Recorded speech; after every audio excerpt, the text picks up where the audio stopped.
राजस्थान को बड़ी सौगात मिली है। आज केंद्रीय मंत्री अश्विनी वैष्णव यहां पर पहुंचे और उन्होंने घोषणा की है कि अब जल्द ही जो वंदे भारत एक्सप्रेस है वो दौड़ेगी। लगातार खुद जयपुर शहर सांसद रामचरण बोहरा वंदे भारत के लिए प्रयास कर रहे थे और आज उन्हें ये सौगात मिल गई है। बोहरा साहब से जानेंगे, सर कैसा लग रहा है, क्योंकि सबसे ज़्यादा जो मेहनत थी वंदे भारत को यहाँ पर लाने की, उसमें आपकी मेहनत को गिना जाता है, कैसा लग रहा है?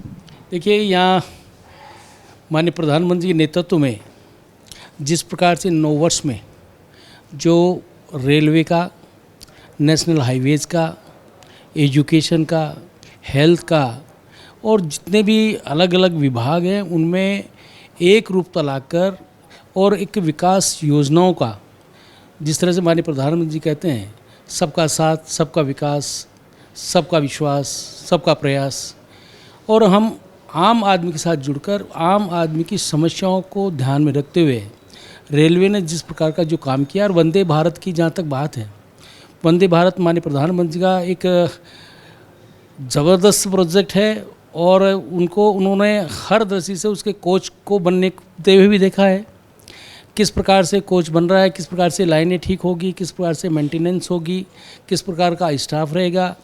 आज माननीय मंत्री जी ने पूरा जयपुर स्टेशन पर भी देखा और यहाँ जब खातीपुरा स्टेशन भी देखा। और आपने देखा होगा खातीपुरा स्टेशन आज के 9 साल पहले की क्या स्थिति थी, और खातीपुरा स्टेशन में हमने 100 करोड़ रुपया पहले मंजूर करवाया और 200 और कुछ करोड़ रुपया अभी मंजूर होकर जिस प्रकार से एक स्टेशन जो होना चाहिए और आत्मनिर्भर भारत बने, हमारा ये जिस प्रकार का जो काम चल रहा है, स्वर्ण युग, मैं तो कहता हूँ प्रधानमंत्री जी का नेतृत्व में स्वर्ण युग चल रहा है।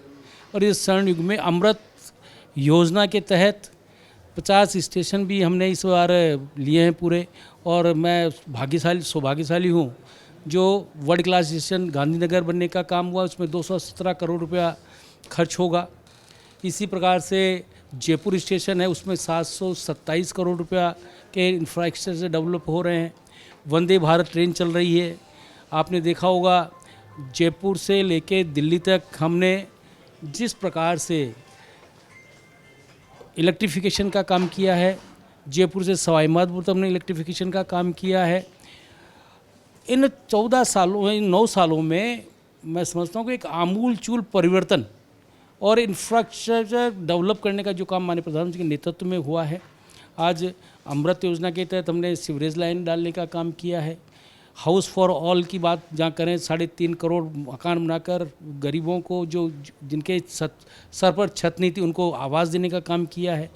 और दिन प्रतिदिन नई नई योजनाएं लाकर शिक्षा में नई नीति का एक हमने चेंज करके, और आज 40 साल बाद शिक्षा नीति में बदलाव लाया है और व्यावसायिक शिक्षा को उसमें जोड़ा है। साहब, जिस तरीके से वंदे भारत एक्सप्रेस आई है, तो खुद मंत्री जी ने कहा है कि 31 मार्च या अप्रैल के पहले सप्ताह में ये जो ट्रेन है ये ट्रैक पर होगी, तो क्या प्रधानमंत्री जी उस उद्घाटन समारोह में आ सकते हैं या कोई अपने निवेदन किया हो? 24 मार्च को जयपुर में ट्रेन आ जाएगी, टेस्टिंग होगी और टेस्टिंग के बाद माननीय प्रधानमंत्री जी से समय लेकर और माननीय प्रधानमंत्री जी खुद उसको झंडी देकर उसको रवाना करने का काम दिल्ली से होगा या जयपुर से होगा, जैसा भी एक प्लान बनेगा। अब इसमें समय सारणी के लिए कैसा, कौन सी समय सारणी यहाँ के लिए उपयुक्त रहेगी, वो भी ध्यान में रखने की बात है, वो भी करेंगे। मैं समझता हूँ कि एक रेलवे में जिस प्रकार का आमूलचूल परिवर्तन इन 9 वर्ष में हुआ है, पहले कभी नहीं हुआ। 4 और वंदे भारत एक्सप्रेस जो चलनी है, उनको लेकर के क्या प्रयास रेल मंत्रालय के साथ मिलकर करेंगे? देखिए, हम 4 पर सीमित नहीं है, हम दिन प्रतिदिन कहाँ की क्या आवश्यकता है राजस्थान में, वहाँ पर वंदे भारत ट्रेन चलाएंगी। जी बिल्कुल। तो ये थे जयपुर शहर सांसद रामचरण बोहरा, जिन्होंने कहा कि वंदे भारत एक्सप्रेस को लेकर लगातार प्रयास कर रहे हैं और कई नई Vande Bharat express train NWR पर दौड़ती हुई नजर आएगी। कैमरा पर्सन जमाल खान के साथ अरविंद पालावत, सच बेधड़क, जयपुर।